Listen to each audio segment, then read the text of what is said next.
Nosotros nos conocimos en un máster de guión de la Pontificia de Salamanca hace 22 años.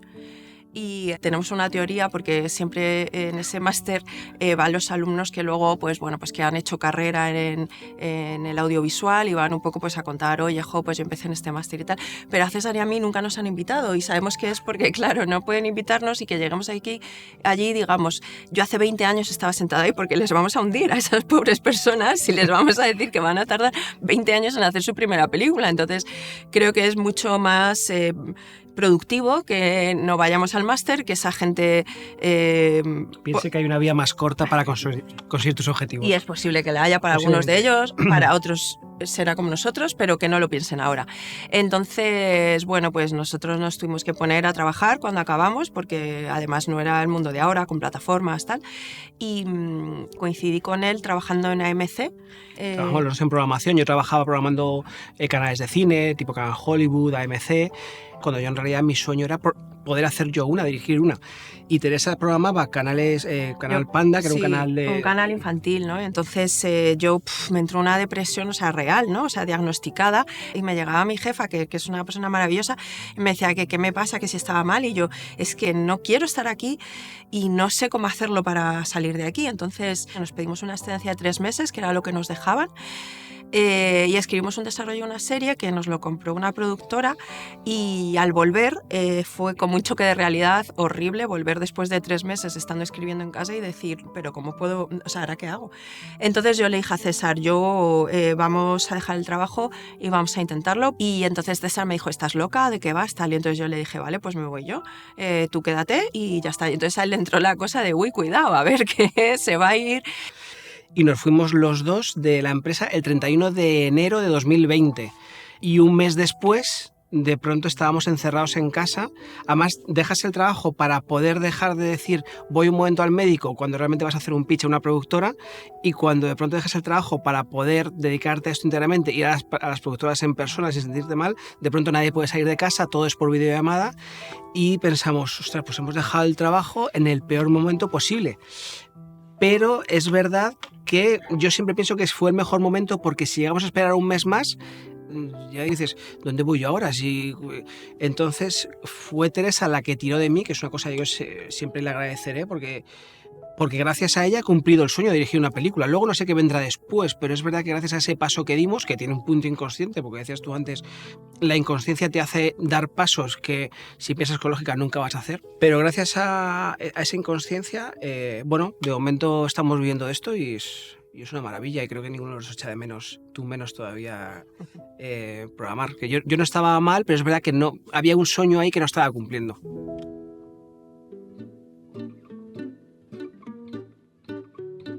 La comedia autorreferencial, que es como se debe llamar esto en Estados Unidos, a nosotros nos gusta mucho, pues porque veíamos Seinfeld, veíamos Larry David, es un tipo de comedia que a nosotros nos llamaba muchísimo la atención. Luego lo hizo aquí David Trueba, que fue de Jorge Sanz, y pensamos, qué guay que se puede hacer esto en España. Y realmente empezamos a hacer ese tipo de comedia un poco porque era una comedia que nos gustaba muchísimo, y porque Teresa y yo somos bastante mitómanos. De hecho, nuestro primer corto, Cariño me follado a Bunbury, surgió de una manera como muy graciosa en el coche. Yo siempre era muy fan de Bunbury desde la adolescencia, era como a nivel musical como mi gran ídolo. Y recuerdo que yo siempre, desde que empecé a salir con Teresa, porque ella y yo somos pareja profesional y sentimental, yo siempre intentaba que ella escuchase a Bunbury también. Entonces lo ponía pues cuando íbamos en el coche, cuando íbamos a hacer el amor, intentaba, pero Teresa como que nunca quería escuchar a Bunbury y tal. Entonces de pronto un día me regaló un disco, lo íbamos escuchando camino a casa de sus padres, y me dijo Teresa un día cansada, dice, mira, tengo que decir una cosa, a mí Bunbury, su música no me gusta, pero tengo que decir que me atrae físicamente. Entonces yo en ese momento sentí como que por fin había conseguido que Teresa empatizase con mi ídolo. Entonces, en vez de ponerme celoso, pensé, qué guay, que por lo menos físicamente parece que a Teresa le gusta Bunbury. Y ese fue un poco el origen de Cariño me follado a Bunbury. Es decir, a través de una persona, un fan de un ídolo, cómo el amor de su vida se enrolla con el ídolo. Mi versión de la historia es muy parecida, sí, de la de César, y realmente seguimos hablando en esa conversación, y bueno, parecía que que a César realmente le hace mucha ilusión, que a mí me gustase Bunbury fuera de la forma que fuese. Claro, yo pensaba, si mi mujer tiene que ser infiel con alguien, ¿quién mejor que mi gran ídolo? Por lo menos para que luego me cuente los detalles más íntimos.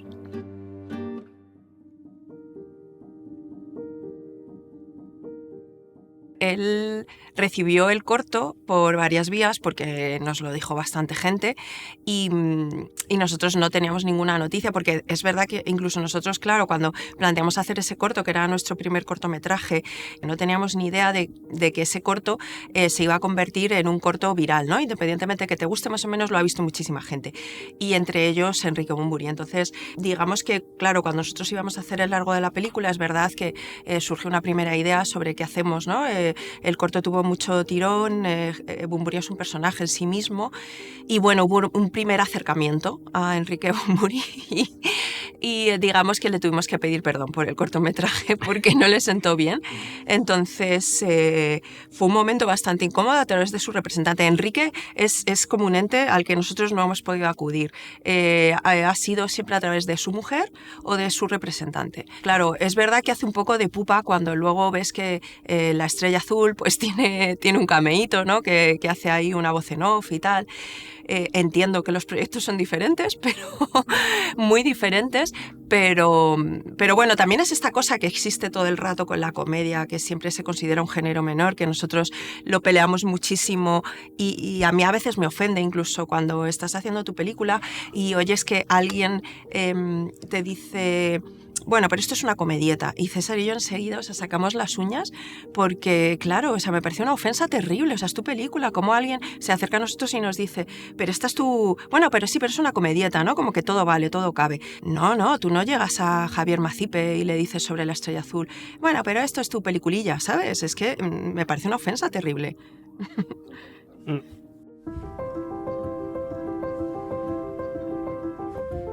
Cuando sí pensamos en dejar el trabajo e intentar vivir de esto, es verdad que aquí no es por atribuirme el mérito, pero yo sí que me empeñé mucho en que la historia de pareja, que ella se acuesta con el ídolo de él, a mí me parecía que había una historia de largo recorrido. Y estuve insistiendo hasta que de pronto Teresa dijo, pues sí. Y es verdad que fue también como un paso muy lógico dentro de nuestra carrera, pasar a un punto en el que, bueno, que nuestro primer largo... hablase de eso, porque va a ser un terreno en que nos encontrábamos muy cómodos, nos apetecía mucho contar una comedia romántica, una pareja en crisis y aprovechar también el tema de la mitomanía para hablar de ellos, obviamente descartando a Bunbury prácticamente en el momento más embrionario porque nos enteramos de que a él no le había gustado la película, cuando el corto en este caso fue cuando en ese momento pensamos en Coque, porque era una persona... para empezar, que a mí me encantaba como actor, o sea, yo era muy fan de las películas de Coque en los 90, Todo es mentira, era una película que a mí me encantaba. Y luego aparte, Coque tenía una parte muy buena para nosotros y es que musicalmente era ídolo de los dos. No era el caso de Bunbury, que era ídolo mío, sino que Coque era como nuestro ídolo. Fue el último concierto que fuimos a ver Teresa y yo justo antes de la pandemia, que fue durante cuando escribimos el guión. Entonces fue como un paso muy natural.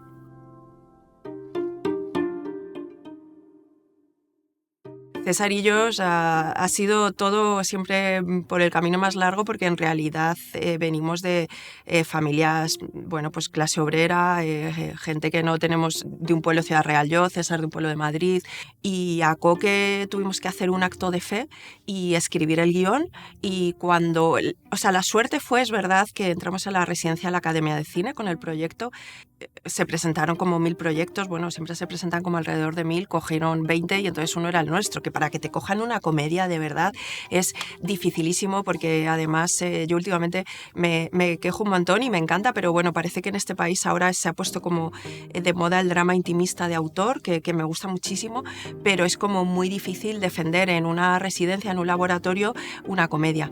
Entonces eso nos legitimó también. Entonces te ves con el sello de la residencia, que además era la segunda edición, que todavía estaba muy fresquito y nos abrió bastantes puertas a la hora de mandarlo a productores y que por lo menos te leyeran el proyecto. Entonces escribimos el guión como un acto de fe y fue a través de la productora ya que conseguimos ponernos en contacto con Coque. En la primera reunión él incluso nos lo dijo. Dice, cuando me enteré de todo, yo pensaba que habéis escrito un guión, pensaba, ostras, por favor que me guste, porque si no me gusta, a ver cómo os lo digo después de haber escrito un largometraje entero. Nuestro plan B, si no, habría sido hacer con un personaje inventado, con, pues como no, Julia Roberts en Notting Hill, alguien que interprete a una estrella del rock genérica, pero creo que la magia del proyecto es que justo él se interpreta a sí mismo y que haya muchos programas autorreferenciales.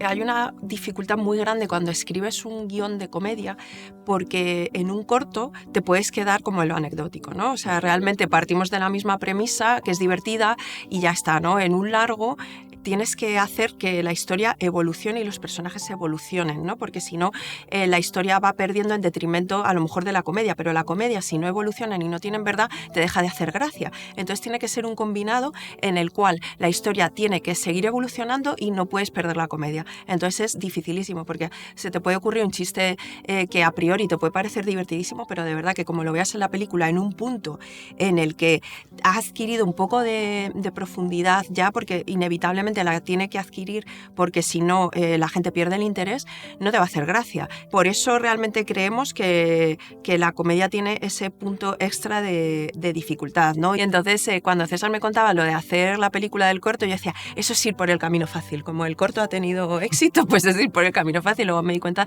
de lo gilipollas que era, claro, ¿no? O sea, si hay un camino que es un poquito más fácil, o sea, por favor, cógelo, que ya bastante difícil es la vida. Sin quitarle mérito a escribir un guión de cortometraje, que es una cosa que, como todo, escribir algo bien es muy difícil. Era tan complejo que nosotros además tuvimos en las residencias como mentor a Víctor García León, que teníamos como una escaleta entera de la película ya hecha, como muy montada, en la que los protagonistas se separaban al principio. En cuanto ella le decía, él me ha acostado con Coque, él se separaban. Estaban toda la película separados y volvían a juntarse al final. Y Víctor, que es un tío muy listo, nos dijo la primera vez que quedamos, vuestros personajes, la pareja gana cuando están juntos. Entonces, bueno, os lo dejo ahí. Igual no deberían separarse. Y de pronto fue un día cuando dijimos, ostras, igual Víctor tiene razón, porque ya teníamos escrito toda la escaleta. Tiramos todo lo que fue el segundo y tercer acto y fue cuando se nos ocurrió la idea de que fuesen a buscar a Coque a Miami. Entonces, claro, todo eso conlleva una serie de dificultades que en una película de 90 minutos una cosa tiene que ir llevando a la otra y demás, hasta tal punto que yo mientras escribíamos la película, decía a Teresa, que ningún crítico venga luego a decirnos que esto es un corto alargado. Y porque, claro, me parece una cosa tan difícil, pues primera crítica que lees, corto alargado, digo, pues ya está.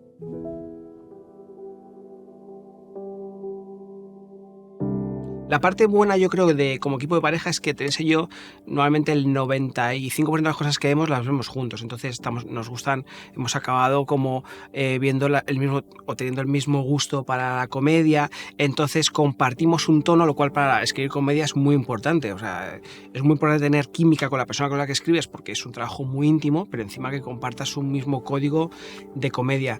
Y entonces, bueno, nuestra manera de trabajar básicamente es como, supongo como todos los guionistas, equipos de guionistas, es hablar muchísimo durante mucho tiempo, semanas, meses, qué queremos contar, cuál es el tema de nuestra película, ya van surgiendo muchas ideas. Es verdad que Teresa y yo, que escribiendo comedia, para nosotros es muy importante empezar a conectar con ciertos chistes, aunque luego se van a caer de la película, pero que ya te van dando tono. Oye, este es el tono de la película, vamos a agarrarnos a esto. Entonces vamos un poco construyendo la historia, los personajes, el tono. Luego ya empezamos como el proceso que menos nos guste, que más pereza nos da, que es construir una escaleta entre los dos, que una cosa vaya llevando a la otra, no perder el interés, porque claro, la comedia tiene que funcionar a nivel cómico, pero tiene que ser una historia que la gente siga de principio a fin, con su comienzo, su nudo y su desenlace. Y luego ya, pues básicamente el sistema que tenemos es que cada uno nos solemos dividir las escenas, el guión. Cada uno va escribiendo la primera versión de una escena con muchos chistes que ya hemos ido apuntando todo, lo vamos metiendo un poco por escenas, nos dividimos las primeras versiones, cruzamos, el otro va tirando todos los chistes que no le gustan, va añadiendo unos nuevos, la otra persona igual, y luego ya cuando tenemos una primera versión consensuada, pues ya vamos escena por escena un poco puliendo, pero más o menos yo creo que ese es el método que tenemos y que, bueno, pues de momento está como muy... Sí, nos sentimos cómodos.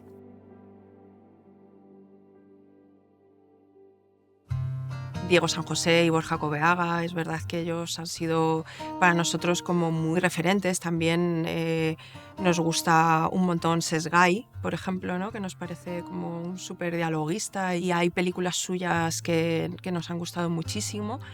Y bueno, luego Berlanga, o sea, es que Berlanga y Azcona, o sea, para nosotros nos resulta como muy curioso que tuviésemos esa tradición cómica en el cine español tan impresionante e increíble, y que de pronto la comedia en este país se haya denostado tantísimo. Y también hasta el punto de que no, es muy difícil en cine hacer como una comedia diferente a la que se hace y que se te la envuelven y te la venden toda igual. Creo que en series es donde se está haciendo una comedia más interesante en este país, porque me parece que es donde arriesgan más las plataformas, y me encantaría ahora mismo decir un referente femenino de comedia que no se me ocurre, y no sé si tú me puedes echar un cable porque me da mucha rabia. Los que iba a decir también eran... A ver, hombre, nos gusta Leticia Olera, por ejemplo. Sí. Pero es verdad que las cosas que a nosotros más nos han marcado, porque era un momento en el que había menos referentes femeninos, porque yo también me estaba acordando ahora de David Trueba, que es verdad que fue Jorge Sanz, a nosotros nos marcó mucho por el tipo de comedia que era, que estábamos viendo en Estados Unidos y no veíamos en España. Víctor García León es una persona que incluso además ahora conocemos personalmente y que... Y Selfie es una película que nos encantó. Sí, y luego a mí particularmente me gusta mucho la comedia noventera española, y me gusta mucho David Serrano. Por ejemplo, yo viendo Días de Fútbol, fue una película que a mí había algo que de pronto hubo un chip ahí que dije, ostras, esto para mí es un referente de algo que yo podría llegar a intentar hacer, porque es una película donde es una comedia divertidísima con los actores, pero que luego a nivel técnico no hace falta tener la imagen de director que tenemos de ser Steven Spielberg, con una cosa súper, con un montón de presupuesto, para que la comedia sea divertida y funcione. Es una comedia que no tiene un súper presupuesto y que funciona a nivel cómico como un tiro. Y pensé, ostras, y por eso yo, David Serrano para mí es un referente que me marcó mucho.